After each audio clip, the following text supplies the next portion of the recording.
International management in career mode is slowly getting worse. In FC24, I think it's at the worst point it's ever been at. After the FIFA split, it's no surprise that the World Cup is now unlicensed, but there aren't even enough teams to fill it. That's right, the 48-team tournament that's going to be in 2026 plays out instead with just 24 teams in 6 groups of 4.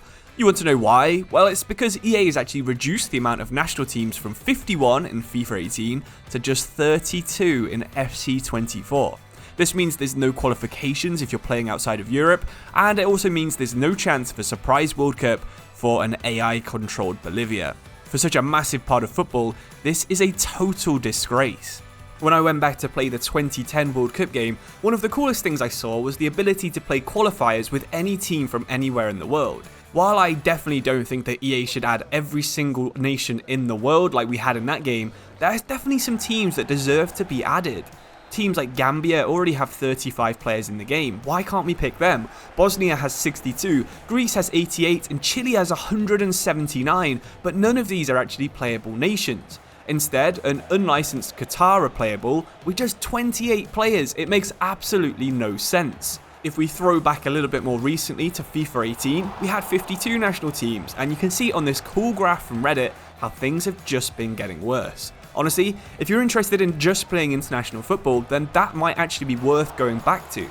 But that doesn't mean we can't try to make FC24 a more fun experience. There's definitely a couple of cool ways to make the most of the features that still do remain inside career mode. For example, you could try and rebuild an entire nation. There are some nations in the game that are playable, like the mighty Magyars or Hungary from the 1950s. As these were the original European giants, they were the world's #1 ranked team for the majority of that decade. They'd go on to win the Olympic Games, and in fact only lost one match between 1950 and 1956. You might think, well, how did they not win a World Cup if they only lost one match? Well, that one match, as you can probably guess, was in the 1954 World Cup final, and it was against West Germany. Under the ELO rating system, they had the highest rated squad of any team in history. Better than Brazil in 2002, better than France today. This was the best team ever. Thankfully, they are playable, and there is actually a Hungarian team in the game. Can you spam your academy scouts in Hungary, move someone like Fenerek Varosi to either the Polish or Austrian leagues, and try and finally get Hungary that first championship? Even with the limited features and the lack of development, I think this still sounds like a really fun save, and it's currently possible inside career mode. This is definitely the best way to actually use nations in the game. There's so few low quality leagues with nations in FIFA. Ireland is probably one of the best examples of this being the case, but you could also use an MLS team with Canada, one of the 3 Welsh teams with Wales, or also Derry City with Northern Ireland. Hopefully I don't regret saying that. These are the best ones to use because rebuilding anything in FIFA is always fun, and it's even better when you're starting out at quite a low point. This is a much slower multi-year club and country type rebuild save, and they are always going to be a little bit fun. Playing with a European nation is also always going to be better than playing with any team from other continents too. Of the 32 teams in game, 25 of them are European, so a partial Euros does actually happen in between every World Cup. With South America, Asia and Oceania only having a single nation from each continent, there's absolutely no chance of any tournaments happening there like the Copa America. It's kinda sad because it means that Uruguay, who were the second best team in history according to the ELO ratings, who won 2 World Cups and 2 Olympic gold medals in the 1930s, they just can't be rebuilt inside career mode.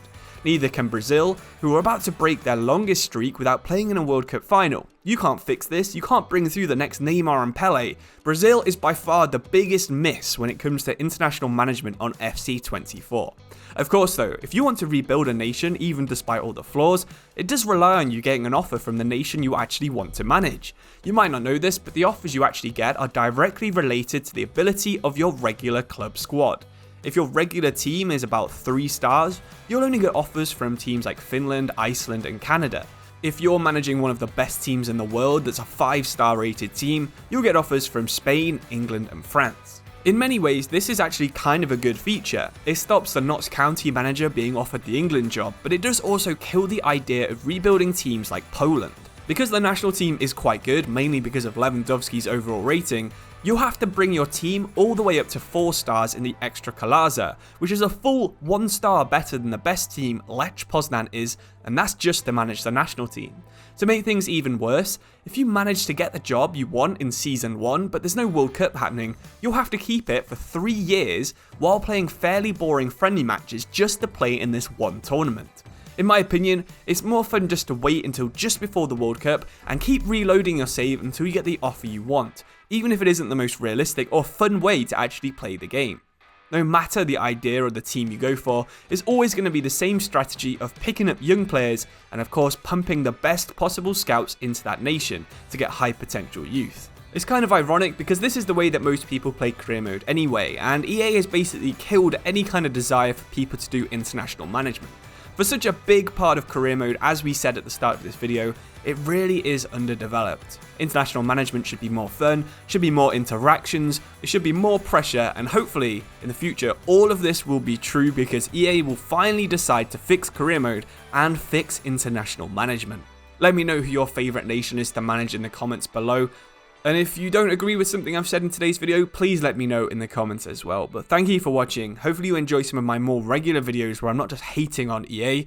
And I'll see you soon. Cheers and goodbye.